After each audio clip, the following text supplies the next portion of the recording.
Selamat pagi teman-teman semua. Pagi.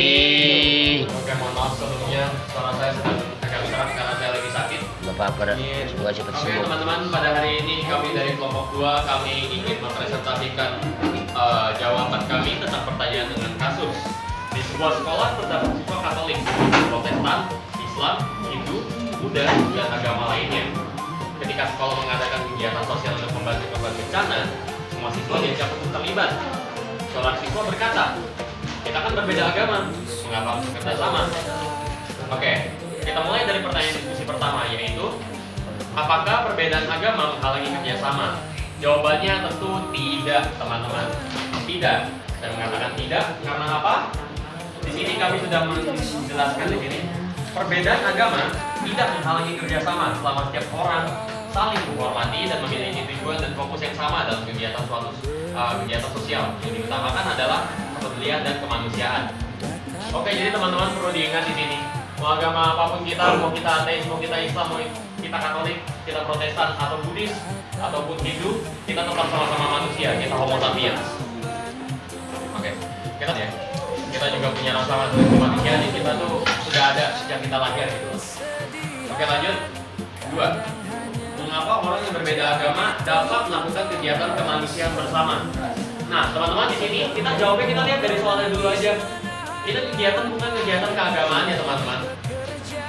Nah, ini kegiatan namanya kegiatan kemanusiaan. Kemanusiaan ini didasari oleh rasa kemanusiaan yang emang udah ada dimiliki sama manusia sejak lahir gitu. Kita ini meskipun kita beda-beda agama, kita juga tetap sama-sama manusia, kita sama makhluk gitu. Makanya kenapa orang yang berbeda agama dapat melakukan kegiatan bersama? Ini simpel saja ya, karena mereka manusia. Oke, lanjut. Saat di gereja yang terbuka dalam situasi tersebut, gereja dalam pemahaman mengikuti ajaran Yesus dan dengan terbuka menolong semua yang pakar dan dalam kesulitan dan kepandang dunia. Bagaimana seorang Katolik dapat tetap mempertahankan kehidupan keluarga sekaligus bekerja sama dengan agama lain dalam kegiatannya berdoa demi kelancaran kepada Tuhan serta menjadi cerminan gereja yang terbuka pada dunia. Apa manfaat kerjasama dengan agama untuk memperkuat persaudaraan, menciptakan kerukunan, mengurangi konflik dan perantauan, dan membuat kepolisian menjadi lebih efektif dan dilakukan bersama-sama. Menurut Mawar Alam, apa akibatnya jika setiap kelompok misalnya malah berbeda dengan kelompoknya sendiri? Hal tersebut dapat menimbulkan perpecahan, sikap saling curiga, kurang toleransi, dan hubungan antar umat beragama menjadi kurang aman.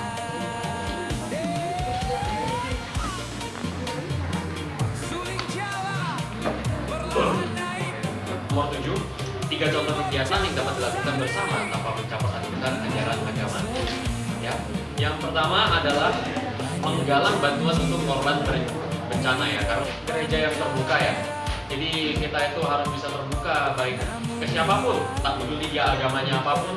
Dan saya juga yakin pasti agama-agama lain juga mengajarkan seperti demikian ya, bukan Katolik doang. Dan lanjut, melakukan kegiatan bersih-bersih lingkungan. Oke, kebersihan adalah sebagian dari iman, betul tidak? Lakukan kegiatan bersih-bersih lingkungan.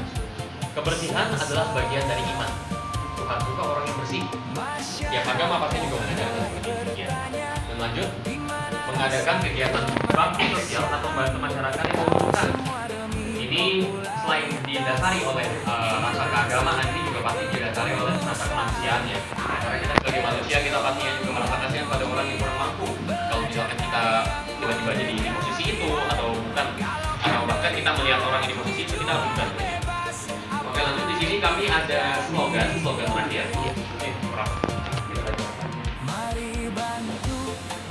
Dekat Marvin. Dekat aja nggak apa-apa, yang penting.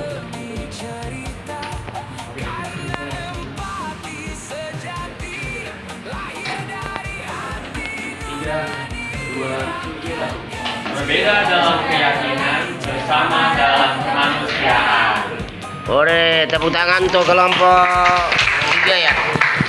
Sip. Oke, selamat pagi teman-teman dan juga pagi kami memasuki Pagi. mau mempresentasikan tentang gereja sebagai tempat Allah. Jadi buat yang tanya nomor 1, ini tanyakan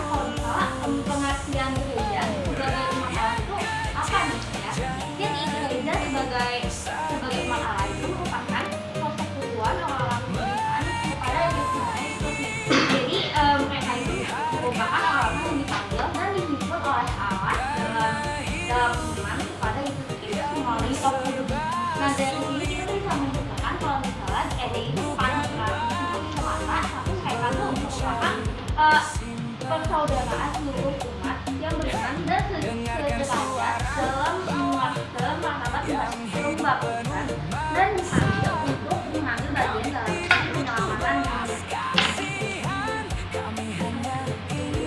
Dua.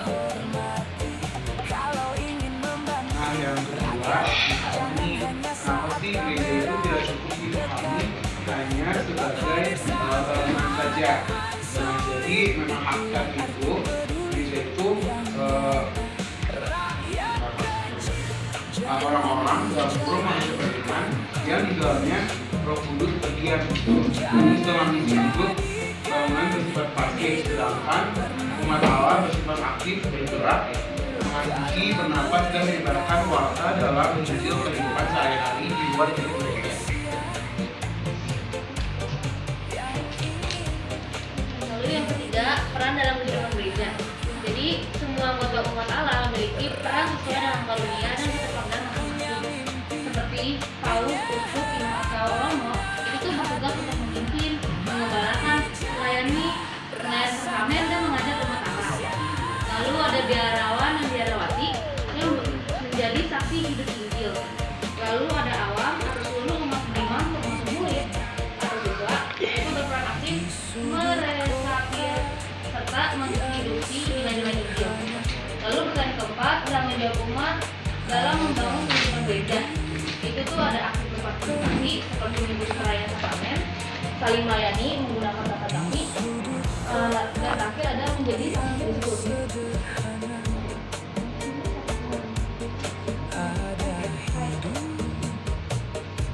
Baik, yang kelima itu bersama antara komunitas gereja dan komunitas sekolah. Dari aspeknya tujuan bersama yaitu dalam komunitas gereja itu bertumbuh dalam iman dan kasih kepada Tuhan bersama. Komunitas sekolah yaitu bertumbuh dalam ilmu, karakter dan keterampilan. Untuk keterlibatan anggota, institusi komunitas gereja itu terdiri dari hierarki, pengurus dan umat yang saling menentukan. Komunitas sekolah yaitu terdiri dari kepala sekolah, guru, staf dan siswa yang saling bekerja sama. Serta keterikatan dalam komunitas gereja yaitu diikat oleh iman, akhlak dan aturan atau ajaran gereja. Untuk komunitas sekolah yaitu diikat oleh visi misi, nilai moral dan tata sekolah. Memahami komunitas. Jadi jawabannya adalah konsep ini menyadarkan siswa bahwa manusia adalah makhluk sosial yang tidak bisa hidup sendirian. Seperti halnya gereja yang hidup dari rasa kebersamaan dan persaudaraan, siswa belajar bahwa di sekolah mereka adalah bagian dari satu tubuh komunitas, di mana keberhasilan dan kesejahteraan bersama bergantung pada kepedulian serta kontribusi sosial. Terakhir, bentuk tanggung jawab siswa Katolik di sekolah. Sebagai bagian dari umat Allah di komunitas sekolah, siswa Katolik bertanggung jawab menjadi darah dan tentunya. Tanggung jawab merupakan tanggung jawab nyata, yaitu pertama ada guru kualifikasi, yaitu siswa Katolik wajib meneladani, yaitu dengan memberi harga atau martabat setiap teman tanpa membeda-bedakan suku atau ras. Kedua, disiplin, jujur dan bertanggung jawab. Tanggung jawab utama belajar. Maka siswa Katolik harus diberi waktu rajin mengerjakan tugas dengan adil, kata tertib sekolah, dan menjaga kebenaran surat asal keamanan ujian. Terakhir, pelayanan nyata dan kepedulian sosial. Iman antar siswa tak kalah mati. Siswa Katolik dipanggil untuk aktif dalam kegiatan komunitas, persekutuan doa, legio Maria, KOS, atau misi dinas. Kesimpulannya, tanggung jawab siswa Katolik di sekolah adalah untuk belajar dan melayani tentang kasih. Ketika hal ini di sekolah bukan hanya untuk tempat menimba ilmu, tetapi juga menjadi beda tempat iman. Walaupun itu hanya sebagai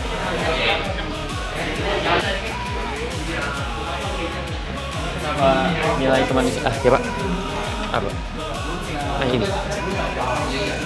Kelihatan Bapak?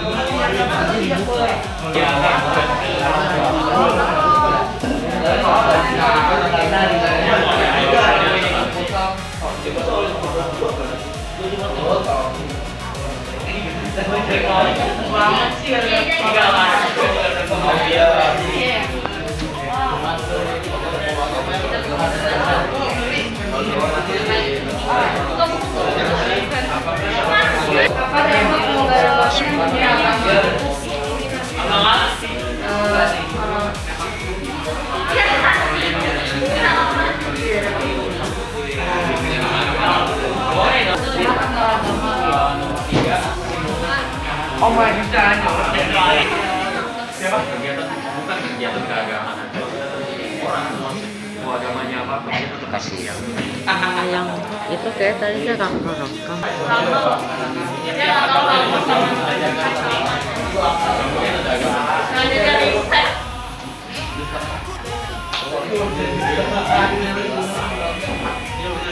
Udah ketekan.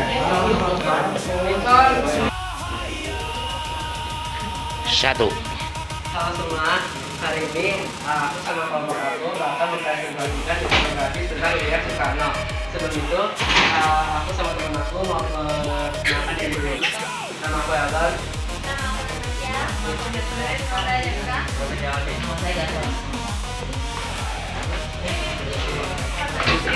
Dia lahir di Surabaya, Jawa Timur, pada 6 Juli 1951. Terus Soekarno itu putra dari Raden Sukeni Sosro Pahlawan Bali. Terus dia tinggalnya di Bengkulu.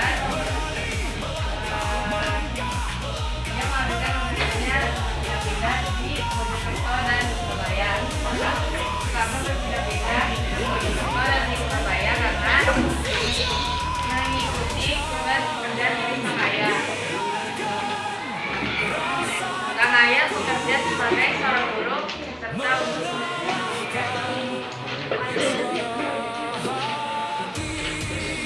Pendidikan Widya Soekarno, dia melewati pendidikan dasar, pendidikan menengah, pendidikan tinggi. Pendidikan dasar dia tuh sekolahnya tuh di HIS Surabaya. Pendidikan menengah dia sekolah di HBS di Surabaya juga. Pendidikan tinggi dia sekolah di PNHS yang sekarang namanya itu IPB. Nah, setelah lulusannya, ia berhasil meraih gelar untuk insinyur 11 tahun. Penghargaan yang dia dapat, dia memperoleh 26 gelar honoris causa, 19 dari luar negeri, 7 dari dalam negeri. Soekarno dapat pertama dapat karena kita pasangan Aisyah adalah pemahamannya tangga penjalan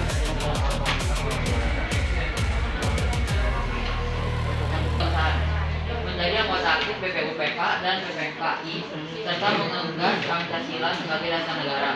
Cerita perjuangan bersama Muhammad Hatta memproklamasikan kemerdekaan Indonesia pada tahun karena menjadi ketika pertama memberikan Oke, jadi kesimpulannya, Soekarno adalah sang proklamator dan presiden pertama di Indonesia yang perannya sangat besar dalam memperjuangkan kemerdekaan, menyatukan bangsa, dan menetapkan dasar negara Pancasila. Sekian dari kelompok kami, terima kasih. Langsung aja nak.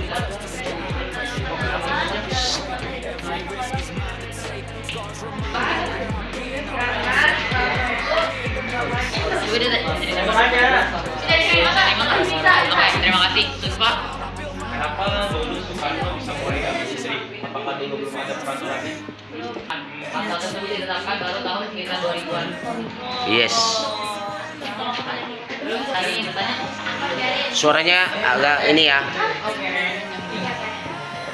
Perkenalkan, nama saya Sherry. Saya akan mengambil golok saya bertanya.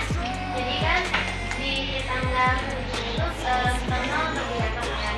Nah, menurut kalian pidatonya itu berdasarkan pemikiran Soekarno saat itu atau emang dari kondisi Indonesia itu sendiri?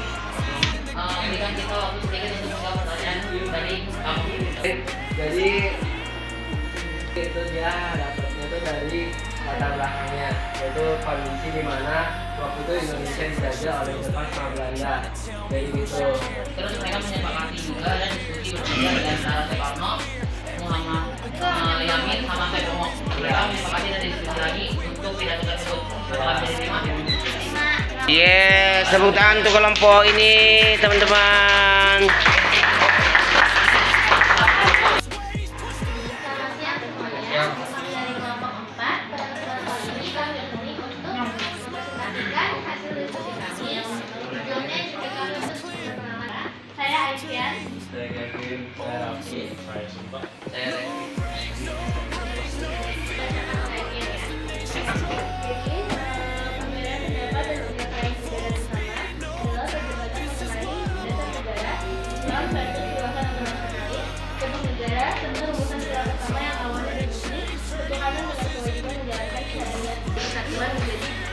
Tuhan Yang Maha Esa. Terus dampak jika mendahulukan negara masing-masing Indonesia dipastikan gagal merdeka tepat waktu. Terjadi perpecahan bangsa antara wilayah barat dan timur, konflik horizontal berbasis sara dapat menghancurkan kedaulatan. Selanjutnya,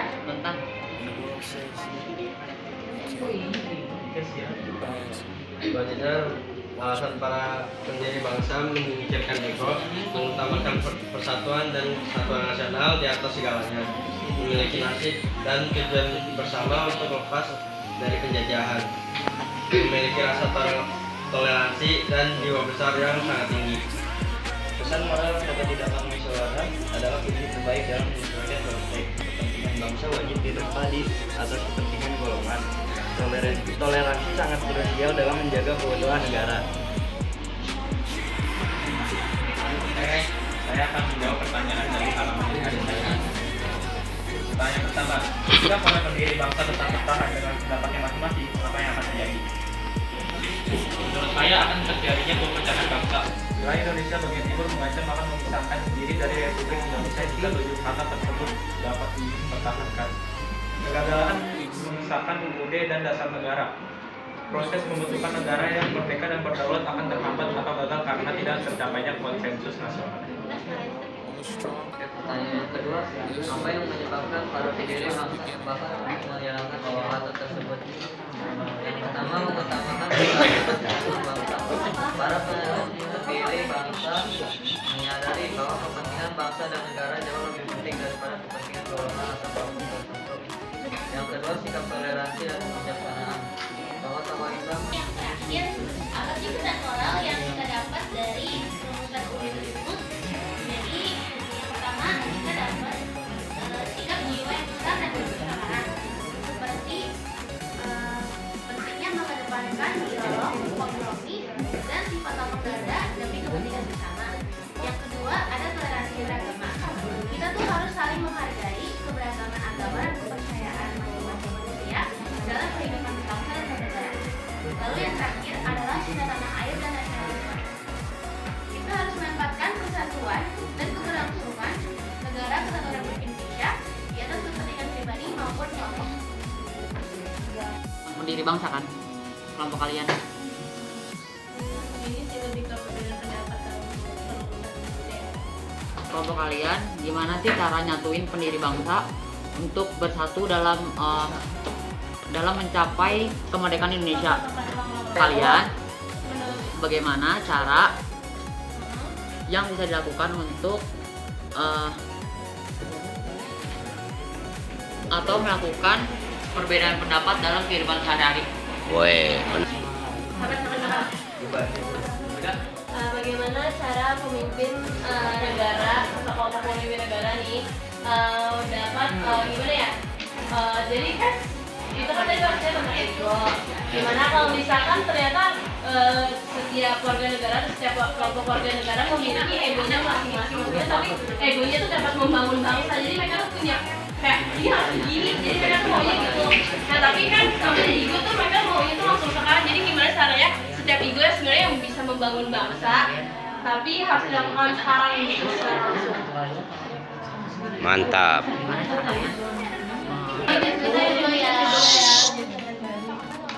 Satu. Oke.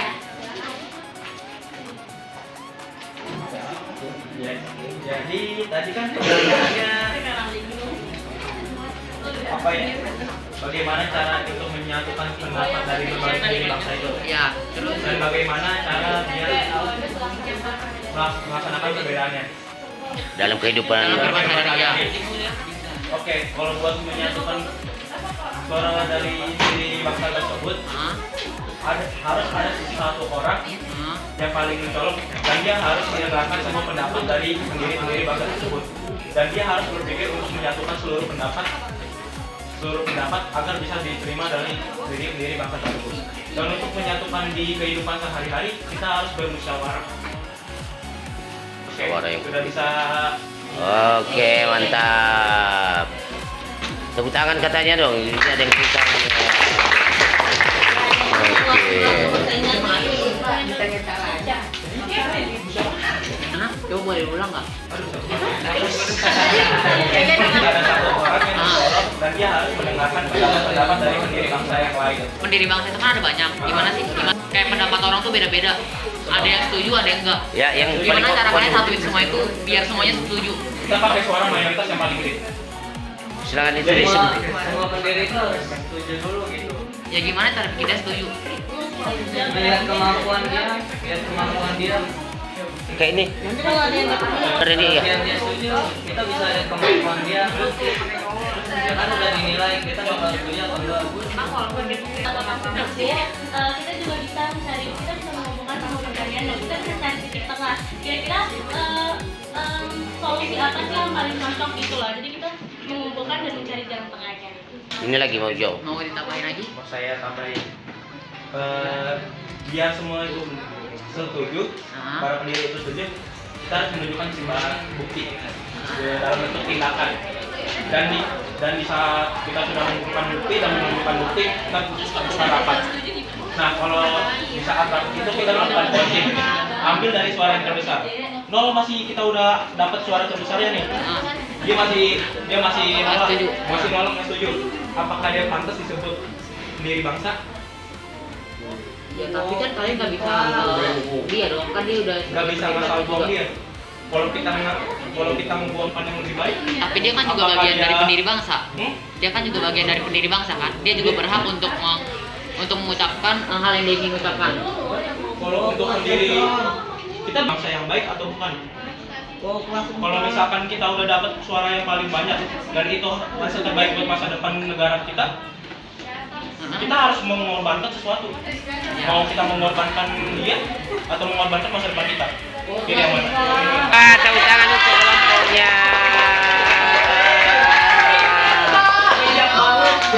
Iya. Oke. Sama Jason, baru kali ini Jason kalah. Setiap warga negara atau kelompok warga negara memiliki ego masing-masing. Tetapi ego itu maksudnya itu bertujuan baik kepada masa depan bangsa.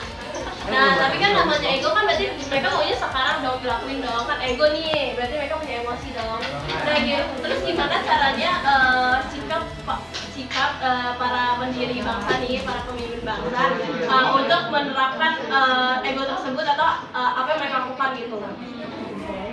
Berapa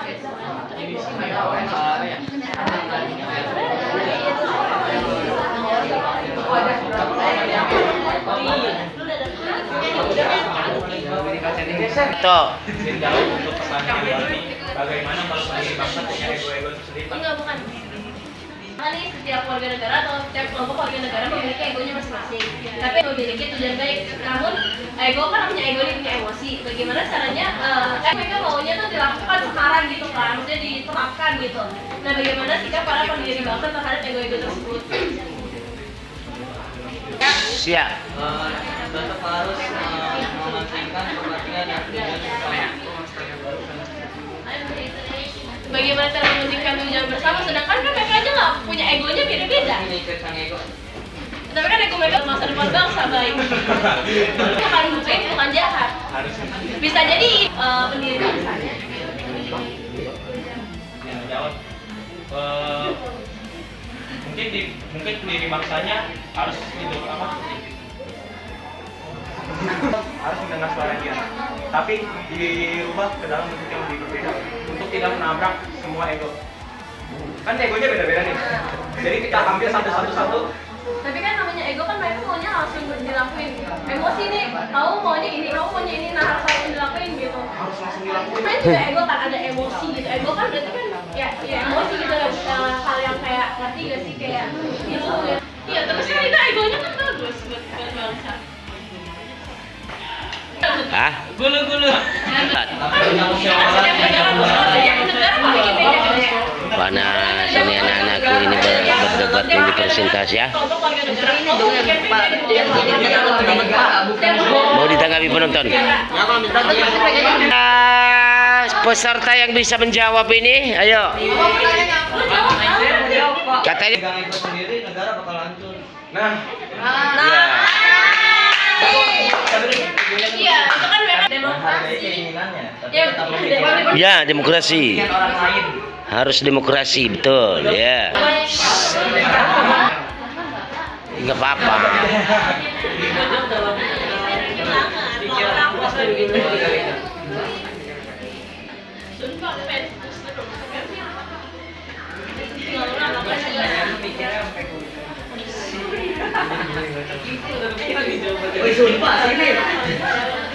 Itu namanya ego tetap negatif, tetap kurang. Iya, itu aja. Ego itu tetap salah. Harus demokrasi, harus bersama.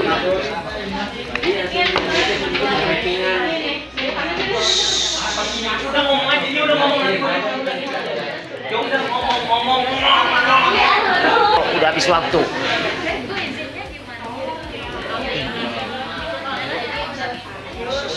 Tapi kita konfirmasi kita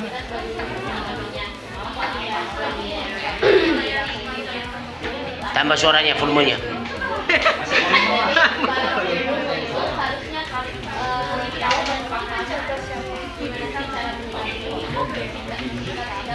kayak dia kasih tahu dia tuh harus memperhatikan orang baik mengenai sehingga dan namanya milik bangsa itu dia tuh harusnya paham lah kayak gitu gitu. Jadi kita tuh nggak boleh atau ego itu menyesal daripada apa sih cara kita untuk menghargai orang lain yang seorang menyatukan dan Yes. menerima pendapat dari masing-masing orang yang masing-masing jangan terima kasih Laura. Udah, tepuk tangan untuk kelompok ini, luar biasa ya, namanya hebat ya. Kita dari kelompok 2 kita mau mempresentasikan tentang diskusi konflik. Pertama nama saya mereka. Nama saya Alvina. Pertama nama Syamil. 29 Mei 1945. Dia menyampaikan usulan baik secara lisan maupun ditulis. 1. Beri kebangsaan, menekankan dan kedaulatan bangsa Indonesia merdeka. 2. Beri kemanusiaan, mengakui hak asasi manusia dan kedudukan setara di dunia. 3.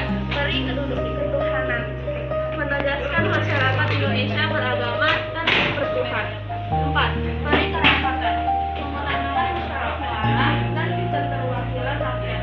5. Kesejahteraan rakyat.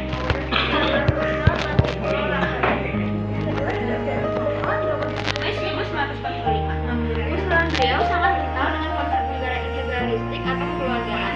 Yang pertama, persatuan, menyatukan seluruh golongan masyarakat tanpa membeda-bedakan. Yang kedua, kekeluargaan, hubungan antara pemerintah dan rakyat dilandasi rasa kasih sayang. Yang ketiga, keseimbangan lahir dan batin, harmoni antara kelompok agama. Yang keempat, ada musyawarah, pengambilan keputusan melalui mufakat dan kepentingan bersama.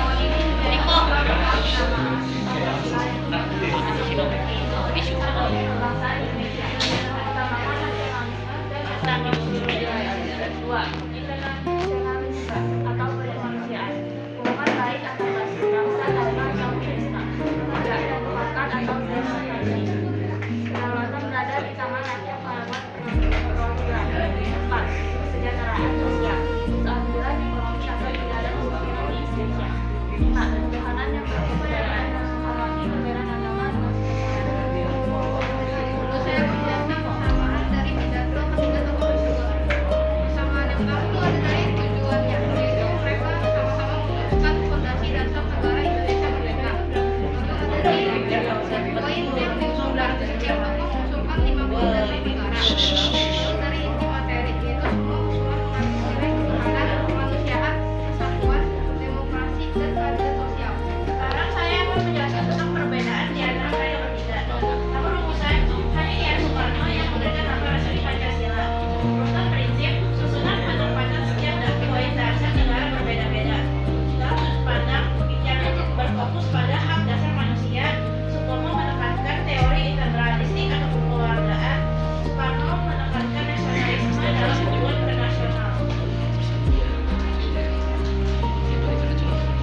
kemanusiaan, musyawarah, keadilan, dan kesejahteraan rakyat. Gagasan tersebut menjadi dasar dalam proses pembentukan sebagai dasar negara. Selanjutnya simpulannya, dari ketiga tokoh tersebut dapat disimpulkan bahwa Muhammad Yamin, Supomo, dan I.R. Soekarno sama-sama mengusulkan 5 dasar negara untuk Indonesia merdeka yang memiliki nilai utama berupa ketuhanan, kemanusiaan, kesatuan, musyawarah, dan keadilan sosial. Perbedaannya terletak pada susunan dan penekanan setiap gagasan. Yamin lebih menekankan kebangsaan dan dasar hak manusia. Lalu Supomo menekankan persatuan serta kualitas negara kekeluargaan, sedangkan Soekarno menekankan nasionalisme, kemanusiaan, demokrasi, dan kesejahteraan sosial. Dari berbagai gagasan tersebut kemudian berkembang membentuk Pancasila sebagai dasar negara Indonesia. Sekian dari penjelasan kami, apakah ada yang ingin bertanya? Saya, sahabat. Saya perkenalkan, saya Raffi, mewakilkan untuk kelompok 5 bertanya. Menurut kalian, apakah misalnya dari salah satu dari Muhammad Yamin, Supomo, dan Soekarno tidak menyampaikan gagasan mereka, apakah proses rumusan Pancasila akan berjalan dengan rumusan yang sama? Jika ya, mengapa? Jika tidak, mengapa? Oke. Menurut saya tidak akan sama persis karena setiap tokoh memiliki gagasan yang penting dan berbeda-berbeda. Tapi mereka saling melengkapi dalam diskusinya. Jika salah satunya tidak menyampaikan, maka hasil rumusan gagasannya akan berbeda dan tidak akan sama persis. Jadi, yang aku tahu kan buat merdeka ini kan sebenarnya banyak tokoh kan yang terlibat kan. Kenapa mereka nggak maksudnya berdiskusi gitu? Kenapa harus mereka bertiga yang merumuskan? Apakah menurut Bapak kalian, apakah pola pemikiran dari Supomo, Soekarno, dan juga Muhammad Yamin masih sangat relevan jika digunakan saat ini untuk mengatasi masalah persatuan Indonesia pada masa ini? Jika iya, apa pola pemikiran yang sangat relevan yang sangat memungkinkan untuk menghadapi masalah persatuan di Indonesia pada masa saat ini? Dengarin dulu ya. Oke. Karena mereka adalah anggota badan prioritas usaha persiapan kemerdekaan Indonesia yaitu BPUPKI Yes. yang secara aktif dan bergiliran menyampaikan gagasan atau pidato resmi mengenai rancangan dasar negara dalam sidang pertama BPUPKI dari tanggal 29 Mei sampai 1 Juni 1945. Jadi aku nanya apakah pola pemikiran kedua tokoh tersebut masih relevan untuk zaman sekarang? Ya, menurut saya iya, karena pertama Muhammad Yamin itu poinnya persatuan dan kemanusiaan. Persatuan dan kemanusiaan itu penting banget sekarang karena kayak akhir-akhir ini mereka tuh ada yang tidak menghargai satu sama lain, kayak gimana itu penting banget poinnya, jadi untuk mencegah kekerasan atau konflik yang terjadi akibat rasis ataupun perbedaan-perbedaan. Terus kedua ada Supomo, kekeluargaan dan musyawarah. Musyawarah tuh penting banget sampai sekarang, makanya sampai sekarang tuh masih ada kadang kayak pemilihan presiden itu kan harus tidak orang pemilihannya kita harus vote masing-masing. Karena kalau misalkan kita nggak vote itu kayak salah satu organisasi doang yang nentuin itu bakal jadi konflik kalau kita nggak kuat. Tapi kalau vote kan lebih adil jadinya. Jadi penting banget musyawarah dan kekeluargaan. Terakhir ada Soekarno, kebangsaan dan toleransi. Toleransi juga sangat penting. Jadi kayak kita dengan adanya toleransi dan kebangsaan kita nggak mudah terpecah saat konflik yang kita terjadi, kayak ada konflik dari luar negara ataupun di mana. Kalau nilai persatuan dan toleransi kita dikuatkan, kita nggak akan mudah terpecah belah. Ya. Lagi Pak Kuan. Ya. Selamat siang, Pak Ibu dan teman-teman. Kami dari kelompok 1 pada hari ini kami akan mempresentasikan tentang infografis PR Soekarno. Sebelum kami mulai presentasi, kami akan memperkenalkan anggota kelompok kami. Saya Halo semuanya, nama saya Ben. Saya Darwin. dan saya Misha. Oke, jadi sebelum kita lanjut, menurut kalian apa sih yang kalian tahu tentang PR Soekarno? Presiden pertama Indonesia, Pak. Presiden. Pertama, apa? Istri banyak. Istri. Oke, apa 4 ya.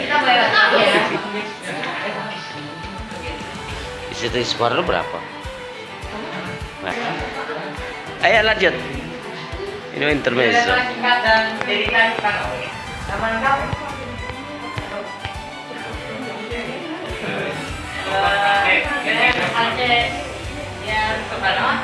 Dengan nama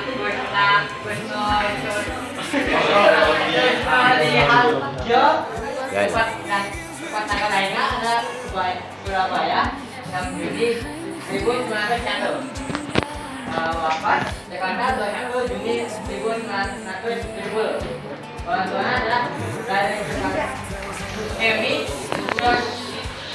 Saudi Aljo dan Ida Ayu Nyoman Rai. Jabatan pertama adalah proklamator kemerdekaan dan presiden pertama dari 1945 sampai 1967. Pendidikan tingginya adalah teknisnya school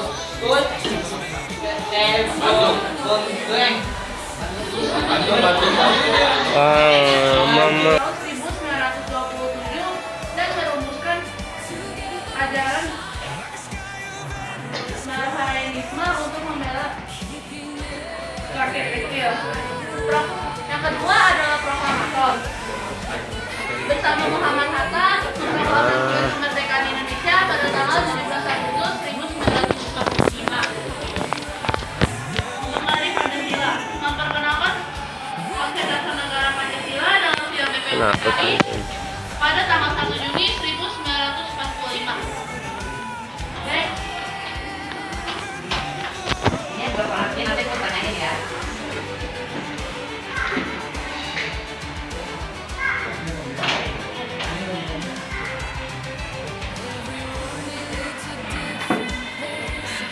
Udah. Pertama adalah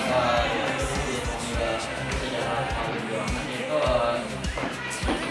itu adalah presiden Apa duduk dulu? Kamu sini. Mas. di Surabaya pada Juni 1941 dan wafatnya di Jakarta pada 28 Juni 1997.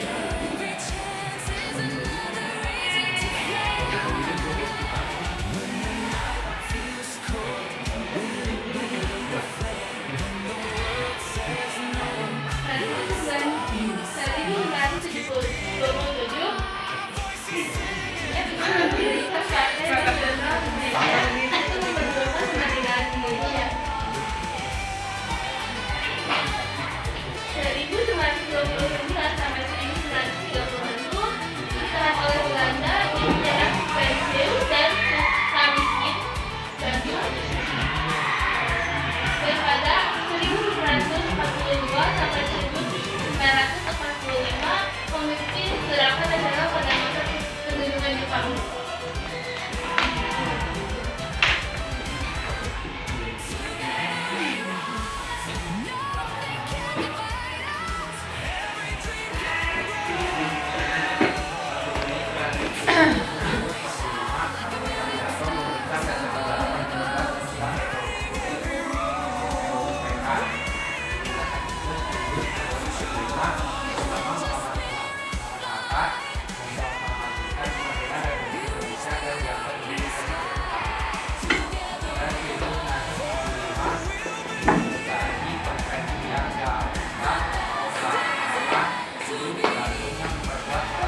Khusus anak Eropa dan pribumi tertentu berjangkauan di bawah sekolah lakukannya.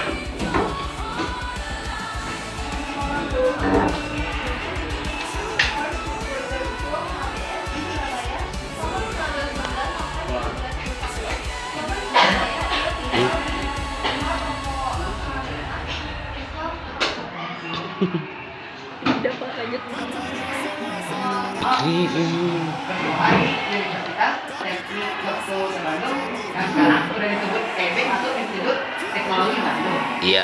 Nah, itu dia itu ngambil jurusan teknik.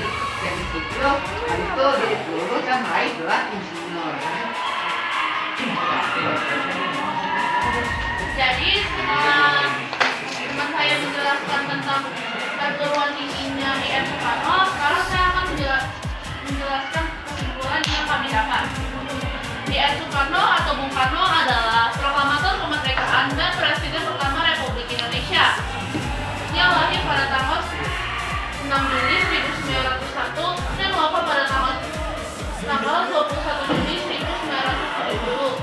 Kesimpulan hidupnya mencakup peran besar sebagai pemersatu bangsa, penggali Pancasila, orator ulung, serta sibuk perlawanan terhadap kolonialisme. Oke, jadi Karena lahir Saya. Skip. Itu siapakah orang tua dari Soekarno?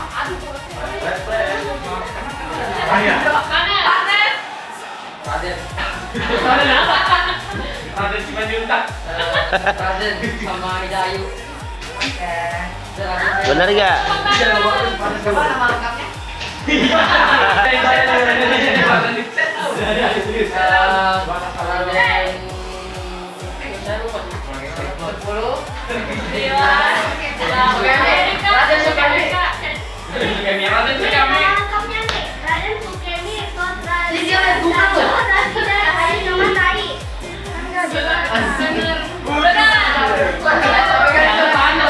Itu kan dari Google. Enggak apaan gitu. Terima. Soekarno setelah Indonesia merdeka. Ulang, tangannya bingung. Saya dong. Ulang. 1, 2, 3.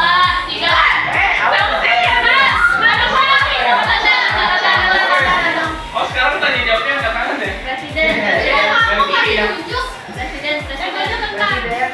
Presiden berapa? Poin nomor. Bener. Tepuk tangan. Pertanyaan kelima. Di mana Soekarno menempuh pendidikan tinggi? ITB. Technician Masuk perguruan tinggi ya. Apa? Nama awalnya apa? Institut Teknologi Bandung. Saya. Yes. Saya tahu. Apa tadi lu beri? Universitas.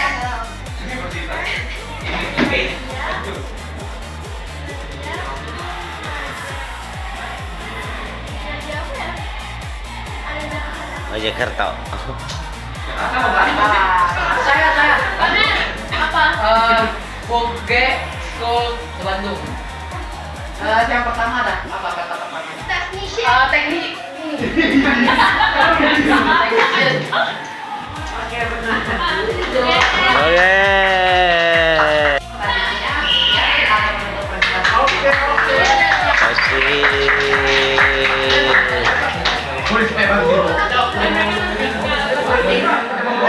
Ada lagi nggak yang pakai PPT?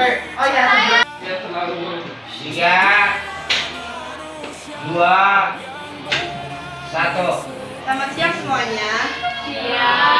Jadi kami dari kelompok 3 yang misi kelompoknya ada Dani, Kailin, Cassandra, Vanes, Christian, Velo, aku dan Patricia. Baca lagi ke atas satu. Dan kami ingin memberitahu. Darwin. Ya udah oper-operan.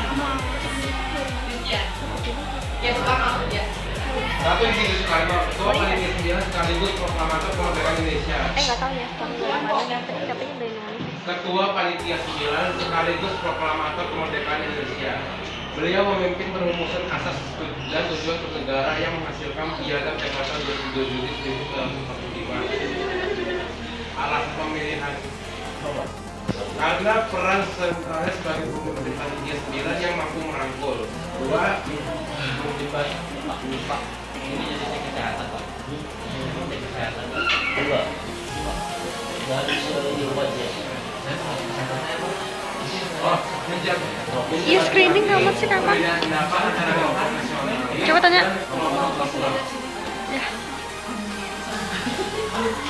Kedengeran dong kita ngobrol. Dia ragu ya saya. Saya Muhammad Hatta, Wakil Ketua Panitia 9. Beliau mengusung Izin konsepsi dasar negara Dengar suara saya. Rumusan teks Piagam Jakarta. Alasan pemilihan kecerdasan serta ketenangannya dalam merumuskan pemikirannya strategis, kontribusi dalam menjaga keseimbangan ideologi.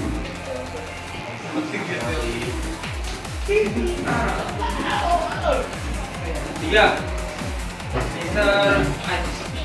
Ahmad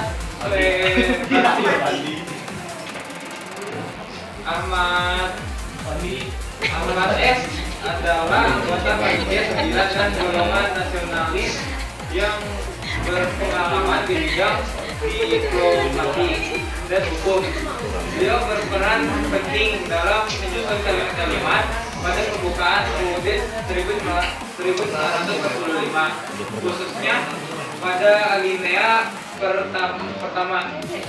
Alasan pemilihannya karena kemampuannya mengurus kalimat-kalimat diplomasi dan hukum yang kuat.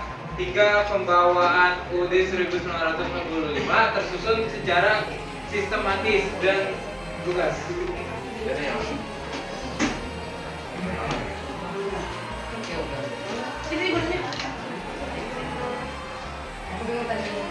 Jadi kita bakal ada sesi pertanyaan dan kita bakal jawab pertanyaan orang random.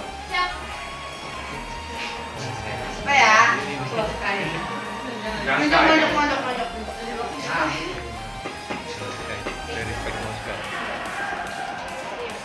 Tere. Kan tadi kita udah sebutin 3 tokoh. Coba sebutin menurut kamu tokoh yang di luar dari yang tadi kita sebutin. Jangan dibantuin kan tere doang. Tokoh yang udah kita tadi sebutin. Kita sebutin 3 tokoh. Yang lain. Nah, gertakan alasannya. Lah, beda. Yaudah, siapa tokohnya? 3 deh. Oke. Muhammad Ahmad udah ada. Muhammad Ahmad udah nggak bisa. Udah. Wah, nggak beratin. Langsung kena tamu deh. Kita Tiga. Yang berarti sih harus tahu ya. Udah. Tiga-tiganya kita punya nih. Coba cari lagi yang lain. Tiga tokoh sebutin yang lain. Ini berapa? Berapa kayaknya? Kan nggak usah pakai angka, sebutin tokoh doang. Panitia main.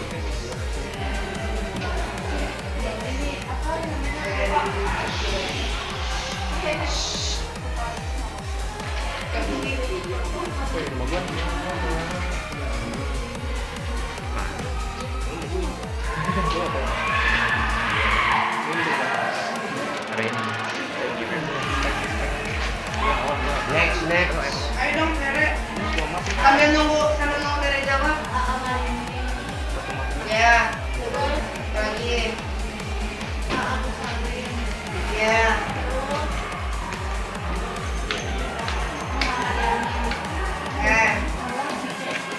Pinjol.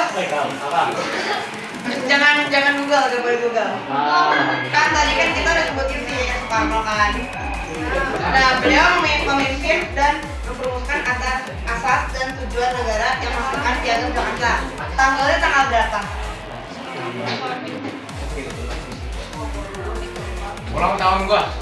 Bener ya? Bener. Berapa? Ingat aja lo tahun dia. 2 Juni 1945. Ya.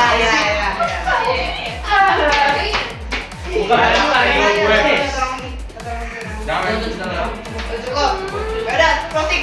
Sekian presentasi dari kelompok 3 dan kelompok kami. Mama dan saran kami dari kelompok 3. Terima kasih.